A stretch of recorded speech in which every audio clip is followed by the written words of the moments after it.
Congratulations on a successful championship. What are your immediate thoughts after this grand finale? It's more of a feeling than a thought, but then I'll get to that. I mean, I'm really feeling good in my heart.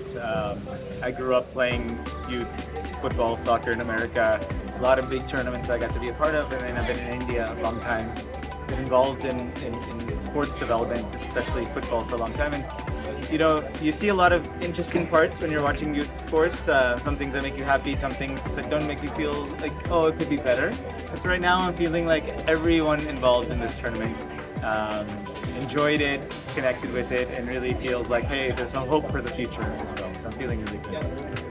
How does this year's edition of the DreamSports Championship compare to the previous ones in terms of scale and impact? Yeah, so I'll be honest, last year I wasn't part of the organization, so I can't speak too much about last year's, but I know this year we've made it a commitment to have girls involved, so that was a really big update, and which proved that was the right choice because we loved having all the girls teams here. The second thing was having an international club, so we had Norwich City this year participate. It really changed the dynamic, the fact that to have an international team, to have coaches from Norwich City, they actually offered a lot of coaching sessions and leadership and goalkeeping sessions for our Indian coaches and players, which is so nice. A lot of knowledge sharing going on.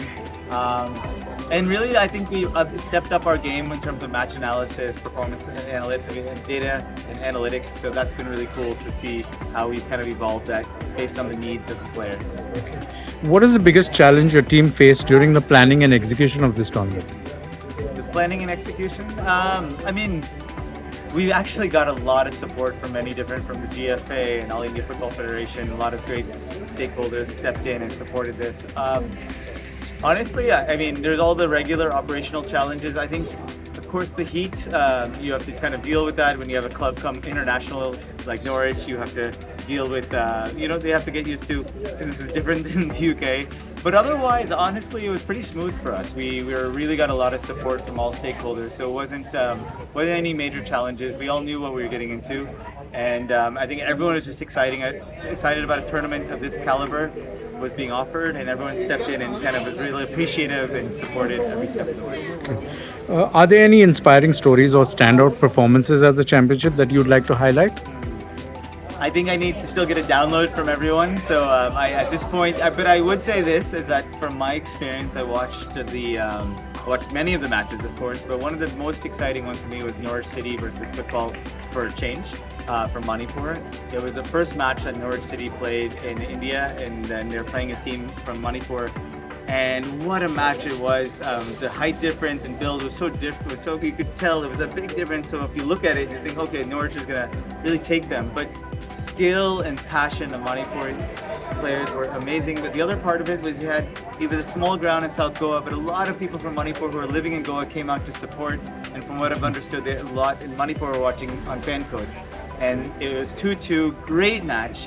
And I think that's what the spirit of this tournament's all about. It's not about who wins or loses, but it's really about who really put themselves out there and how we learn and grow from that experience. You mentioned technology earlier, and you just mentioned FanCode, which is one of your partners. So how important is technology in the organizing and running of the tournament? Oh, it's incredibly important. I mean, you can run a football tournament without technology, but I feel like in 2025 day and age, what makes an extraordinary football event or sporting event is the proper integration of technology. So we have technology from ensuring that we're having the right software to have real-time stats and data, to be able to stream this from multiple cameras, and FanCode is one of the companies as part of DreamSports, and does a great job of making it very easy to access this. So from what I've understood, a lot of families and friends and community members of so many of our teams who are spread out, coming from all over India, got to experience watching not just their children or friends or family play, but they're able to also see the statistics right away. And we're also providing performance report cards for each player, all using technology. So I think it's a vital part for a better experience.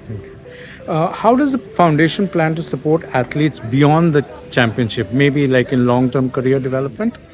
It's very important. These are not just one-off tournaments where we all pat ourselves on the back and we forget about it till next year. For us, it's not just football. It's across many sports that we'd be doing these championships.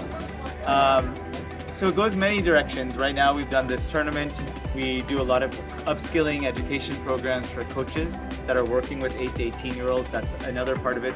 We would love to eventually get players to go abroad, the deserving players, get experiences over there, continue that exposure.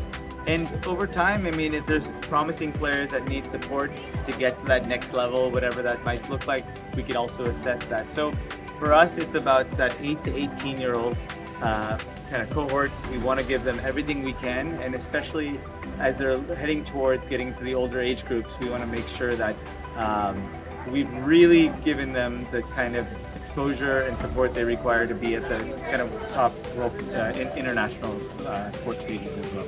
Okay. Based on this edition's success, what's next for DreamSports Championship? DreamSports Championship, so we would have more sports, more championships and different. We just came back from Chennai a few weeks ago where we had a DreamSports Championship table tennis tournament. It was fantastic. Also, a lot of the same elements we have here. Now we have football. We would be looking at other sports like badminton, hockey, kabaddi, many other sports that we are kind of really focusing on. The second thing is that with football, I mean, I think we'll assess it, of course. We just finished this event, but having international participation, I think, added a lot of value for everyone. So maybe getting more clubs involved, extending our regionals a little longer so we can have also more teams participate in the regional events. I would love to do a lot more education programs and workshops around on the sidelines of these events as well, because I think they were really a cool part of this experience. So I just think we'll, one, learn a lot from our participants. What did they get from it, how we can do it better, but two is just expand it and deepen it the best we can. Thank you so much. Thank you.